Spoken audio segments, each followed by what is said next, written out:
Hello दोस्तों, कैसे हैं आप सभी लोग। काबिल इंजीनियर चैनल में आप सभी का बहुत बहुत स्वागत है फ्रेंड। और जैसा कि मैंने कल एक साइमन कमीशन पे वीडियो बनाई थी, तो वो आपको वीडियो कैसी लगी आप मुझे कमेंट में ज़रूर बताइएगा। ठीक है, आज हम एक नया टॉपिक लेकर आए हैं आपके लिए, जो आपके एग्ज़ाम में, और चाहे वो एग्ज़ाम एसएससी जेई का हो, चाहे वो एग्ज़ाम कोई भी स्टेट पीसीएस आईएएस तो नहीं बोलूँगा, लेकिन पीसीएस तक के एग्ज़ाम में आ जाएगा। ठीक है, और चाहे वो यूपी पुलिस कांस्टेबल का हो, किसी भी पुलिस कांस्टेबल का हो, चाहे किसी भी राज्य का हो, दिल्ली का हो, किसी भी राज्य का हो। ठीक है, group D, railway, SSC, CHSL, MTS, सभी में ये आपके लिए इम्पोर्टेंट है, लाभदायक है। और मुझे ऐसा लगता है फ्रेंड कि मैं आपको जो मैं बताता हूँ, मुझे कई बेहतर अच्छी तरीके से समझ में टॉपिक आना चाहिए। ठीक है, किताबें तो ढेर सारी हैं, ठीक है, एक्चुअली टॉपिक समझ में आना चाहिए, पहली बात ये है प्रायोरिटी। मैं पूरी कोशिश करता हूँ कि आपको सही तरीके से समझ में आए। ठीक है, और पूरा पैराग्राफ पढ़ने के बाद मैं आपको उसमें से जो क्वेश्चन आने वाले होते हैं उनके बारे में मैं आपको बताता हूँ। तो आई होप आपको बहुत अच्छा लग रहा होगा। आज मैं आपके लिए एक और टॉपिक लेकर आया हूँ। मैं क्या करता हूँ कि बुक में से निकाल कर एक पेपर पे उससे मेन पॉइंट्स लिख लेता हूँ।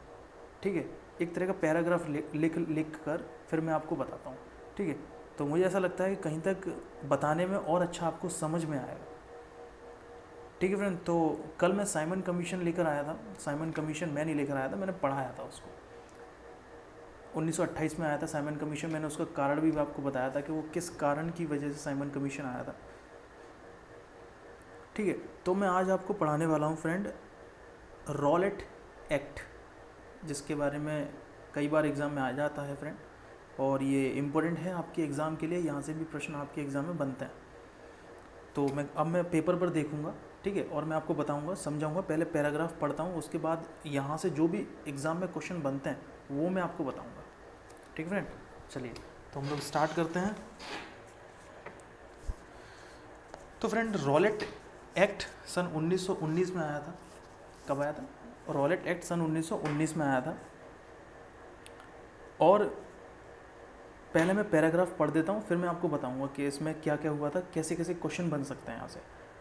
क्रांतिकारी राष्ट्रवादी भावनाओं को कुचलने के लिए, क्रांतिकारी राष्ट्रवादी भावनाओं को कुचलने के लिए सन 1918 में गठित सर सिडनी रॉलेट समिति की सिफारिशों के आधार पर फरवरी 1919 ईस्वी में केंद्रीय विधान परिषद द्वारा एक विधेयक पारित किया गया था, जिसे रॉलेट एक्ट के नाम से जाना जाता है। मतलब क्या समझ में आया, ये रॉलेट एक्ट क्यों आया था, इसके पीछे कारण क्या था? तो फ्रेंड क्रांतिकारी जो राष्ट्रवादी भावनाएं जो जागृत हो रही थी उस समय देश को आज़ाद कराने के लिए युवाओं के अंदर, खासकर युवाओं के अंदर, जैसे कि भगत सिंह जी, राजगुरु, सुखदेव, ठीक है, तो उस समय ये जो क्रांतिकारी भावनाएं जो जागृत हो रही थी देश को आज़ाद कराने के लिए, तो ब्रिटिशर्स को ऐसा लगने लगा कि हम ज़्यादा समय तक राज नहीं कर पाएंगे इंडिया में। ठीक है, तो उन्होंने एक तरकीब सोची। ये ब्रिटिशर्स लोग बहुत चालाक होते थे।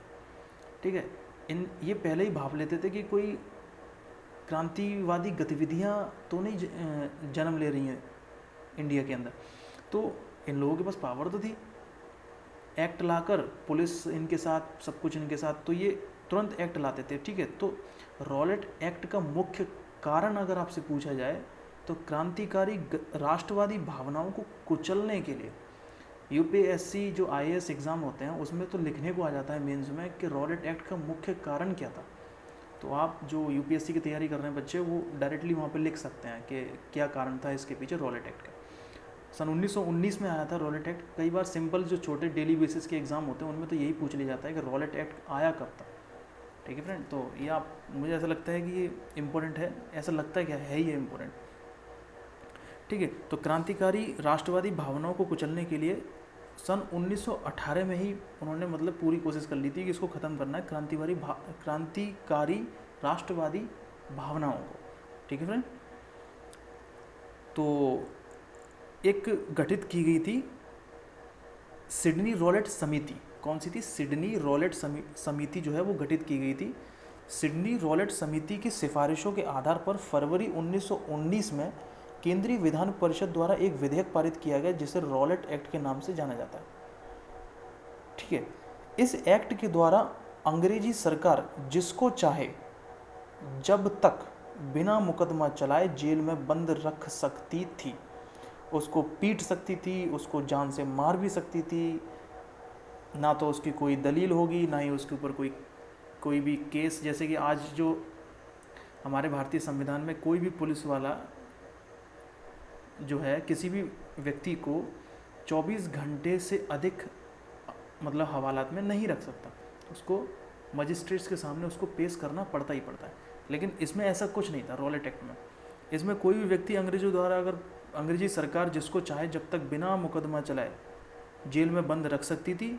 यह कानून जनता की सामान्य स्वतंत्रता पर प्रत्यक्ष कुठारघात था। मतलब उनके साथ एक तरह का विश्वासघात समझ लीजिए, जो इंडिया की गवर्नमेंट, जो इंडिया की जनता थी उसके खिलाफ। ऐसा तो आप किसी को भी उठा के पीट के जान से मार दो, क्या पता चल रहा है जेल में।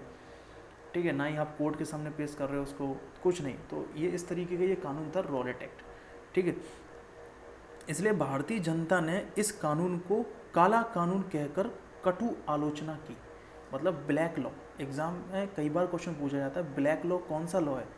Rowlatt act. ठीक है, मैं आपको इसके बाद प्रश्न बताऊंगा कि इसमें से किस तरीके से प्रश्न आपके एग्जाम में बन सकता है रॉलेट एक्ट से। ठीक है, गांधी जी ने रॉलेट एक्ट की आलोचना करते हुए सत्याग्रह करने का निश्चय किया व सत्याग्रह सभा की स्थापना की। मतलब गांधी जी ने इसका विरोध किया था रॉलेट एक्ट का। ठीक है, और सत्याग्रह आंदोलन जो है, सत्याग्रह सभा का भी इन्होंने गठन किया था। ठीक है, 6 अप्रैल 1919 ईस्वी को गांधी जी के अनुरोध पर देश भर में हड़तालों का आयोजन हुआ। ठीक है फ्रेंड, सरकार ने गांधी जी के पंजाब दिल्ली में प्रवेश पर प्रतिबंध लगा दिया। अब गांधी जी आंदोलन कर रहे थे तो सरकार ने क्या हुआ, ब्रिटिश अंग्रेजी सरकार ने गांधी जी पर दिल्ली और पंजाब के अंदर आने में प्रतिबंधित लगा दिया।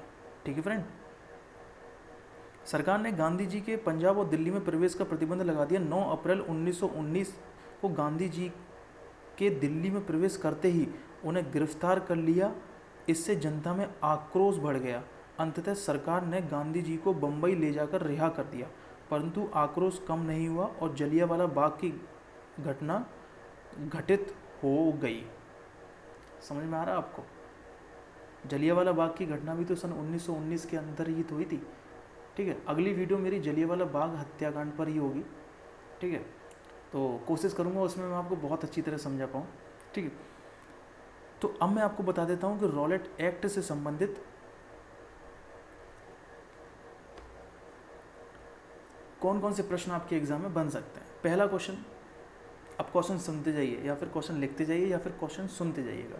ठीक है, पहला क्वेश्चन आपको ये बनेगा कि रॉलेट एक्ट कब लागू हुआ था, कब आया था?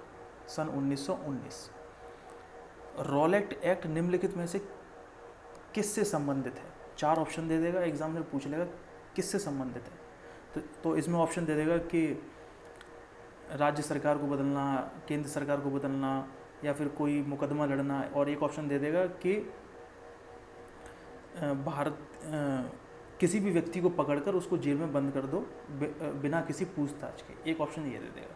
आपको पता होगा तो रॉलेट एक्ट का विरोध क्यों हुआ था, यही हुआ था। ठीक है, इंपॉर्टेंट क्वेश्चन, 2 क्वेश्चन हो गए आपके। ठीक है, रॉलेट एक्ट की जो समिति थी उस समिति का नाम क्या है? तीसरा क्वेश्चन ये बनेगा, सिडनी रॉलेट समिति। कौन सी थी? सिडनी रॉलेट समिति। किस वर्ष वो समिति आई थी? सन 1918 में वो समिति आई थी। कौन सी आई थी? सिडनी रॉलेट समिति। आई होप फ्रेंड आपको क्वेश्चन समझ में आ रहे होंगे। इस तरीके से क्वेश्चन आपके एग्जाम में बन सकता है। ठीक है, तो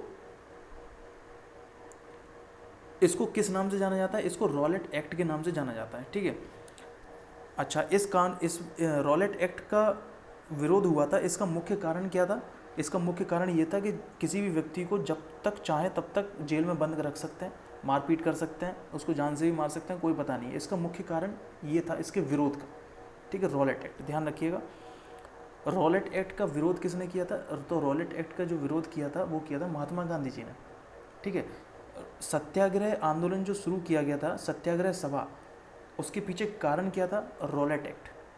ठीक है, 6 क्वेश्चन मैंने आपको बता दिए, 6-7 क्वेश्चन, ठीक है।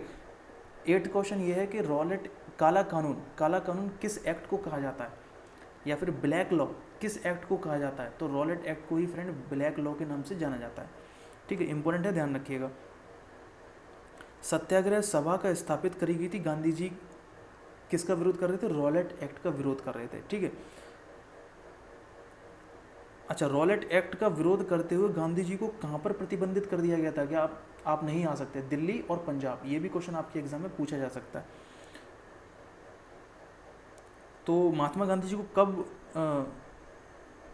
गिरफ्तार कर लिया गया था, तो फ्रेंड वो दिल्ली में प्रवेश कर गए थे, तो उन्हें गिरफ्तार कर लिया गया था रॉलेट एक्ट के विरोध प्रदर्शन के दौरान, सत्याग्रह सभा के दौरान, ठीक है। अच्छा, ये तो पूरा मैंने आपको जलियांवाला से जितने भी क्वेश्चन बन रहे थे वो मैंने आपको सब कुछ बता दिए हैं इसमें से, ठीक है। रॉलेट एक्ट के बारे में मैंने आपको पूरी जानकारी इसमें बता दी है, ठीक है। एग्ज़ाम के पॉइंट ऑफ व्यू से तो मैंने आपको पूरा सब कुछ बता दिया इसमें, ठीक है। और अगर डीपली अगर देखा जाए तो IAS लेवल तक नहीं जाते हैं, क्योंकि उसमें तो और डीप होगा, ठीक है। लेकिन रॉलेट एक्ट किस इंपॉर्टेंट जो भी है वो मैंने आपको सब कुछ बता दिया है इसमें, ठीक है। इसके बाद आएगा जलियांवाला बाग की घटना, वो 1919 का ही घटना है, और वो घटना क्यों हुई थी, उसके पीछे कारण क्या था उस घटना के पीछे, तो वो आपको अगली वीडियो में मैं आपको बताऊंगा कि उसके पीछे कारण क्या था, ठीक है। जलियांवाला बाग हत्याकांड वो भी सन 1919 में ही हुआ था। तो आई होप फ्रेंड आपको वीडियो अच्छी लगी होगी। इसी तरीके की मैंने साइमन कमीशन की वीडियो भी बनाई है, आप देखिएगा उसको जाकर, और कमेंट में ज़रूर बताइएगा अपने वैल्यूएबल कमेंट्स, ठीक है। और सेफ रहिए, घर से बाहर मत निकलिए फ्रेंड, क्योंकि अभी सिचुएशन थोड़ी बहुत ख़राब है काफ़ी, ठीक है। लगभग 30,000 से ज़्यादा केसेस हो चुके हैं इंडिया के अंदर, और लगभग 1,000 से ज़्यादा मृत्यु हो चुकी है लोगों की, तो काफ़ी दुख की बात है ये, ठीक है फ्रेंड। एक्चुअली सबसे बड़ी दिक्कत ये है कि इसकी वैक्सीन नहीं बनी है अभी तक, ठीक है। और विदाउट वैक्सीन फ्रेंड इसको रोक पाना बहुत मुश्किल है। तो आप अपने घर में ही रहिए, ठीक है, पढ़ते रहिए, और अपनी फैमिली का ख्याल रखिए, ठीक है फ्रेंड। नेक्स्ट वीडियो ज़रूर देखिएगा। Thank you.